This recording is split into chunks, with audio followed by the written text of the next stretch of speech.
ગુજરાતને મળી 9 નવી મહાનગરપાલિકાની ભેટ। તો મહત્વના સમાચાર સામે આવી રહ્યા છે। નવા વર્ષના પ્રથમ દિવસે ગુજરાતને 9 નવી મહાનગરપાલિકાની ભેટ મળી છે। પોરબંદરના ધારાસભ્ય અર્જુન મોઢવાડિયાએ પ્રતિક્રિયા આપી છે। પોરબંદરને મનપા બનાવવા મુખ્યમંત્રીએ વચન આપ્યું હતું, ત્યારે નવી માળખાકીય વ્યવસ્થા કરી છે તેવું અર્જુન મોઢવાડિયાએ નિવેદન આપ્યું છે। તો રાજ્યમાં નવી 9 મહાનગરપાલિકાનો નિર્ણય આવકારદાયક અર્જુન મોઢવાડિયાએ ગણાવ્યો છે। તો પોરબંદર, સોમનાથ, દ્વારકા વચ્ચે આવેલું નગર છે તેવું મોઢવાડિયાએ નિવેદન આપ્યું છે। એક છેડે માધુપુર, બરડા ડુંગર અને પક્ષી અભયારણ્ય પણ છે। તો પોરબંદર મનપા થવાથી માળખાકીય વ્યવસ્થા ઉત્તમ બનશે તેવું નિવેદન તેમણે આપ્યું છે। ત્યારે ભાજપે પોરબંદરને વિશ્વના નકશામાં મૂકવાનો પ્રયાસ કર્યો છે।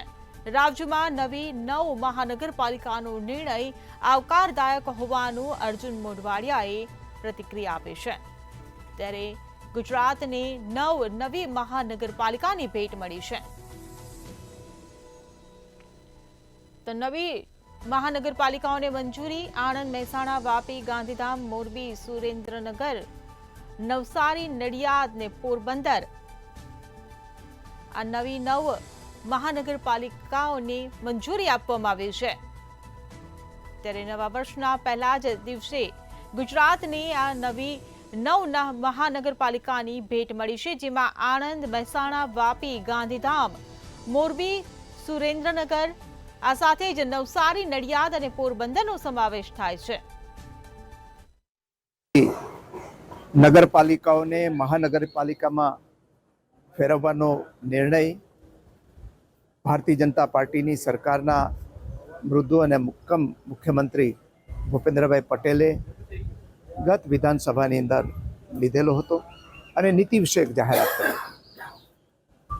એ નીતિ વિષયક જાહેર પછી એના માટેનું જે માળખાકીય વ્યવસ્થા કરવાની હોય મહાનગરપાલિકાની, એની તૈયારી કરીને આજે રાજ્યના મુખ્યમંત્રી ભૂપેન્દ્રભાઈએ નવી 9 મહાનગરપાલિકા બનાવવાનો જે નિર્ણય કર્યો છે, એને માટે હું ભારતીય જનતા પાર્ટીની સરકારનો અને માનનીય મુખ્યમંત્રી ભૂપેન્દ્રભાઈ પટેલનો અંતઃકરણપૂર્વક આ 9 મહાનગરો જનતા વતી આભાર માનું છું। પોરબંદરને શું લાભ મળશે? આને કારણે જે મારું પોરબંદર નગર છે, મહાત્મા ગાંધીની જન્મભૂમિ છે, ભક્ત સુદામાજીની કર્મભૂમિ અને જન્મભૂમિ છે, અને સોમનાથ અને દ્વારકાની વચ્ચે બરોબર મિડલની અંદર પોરબંદર નગર આવેલું છે। એક તરફ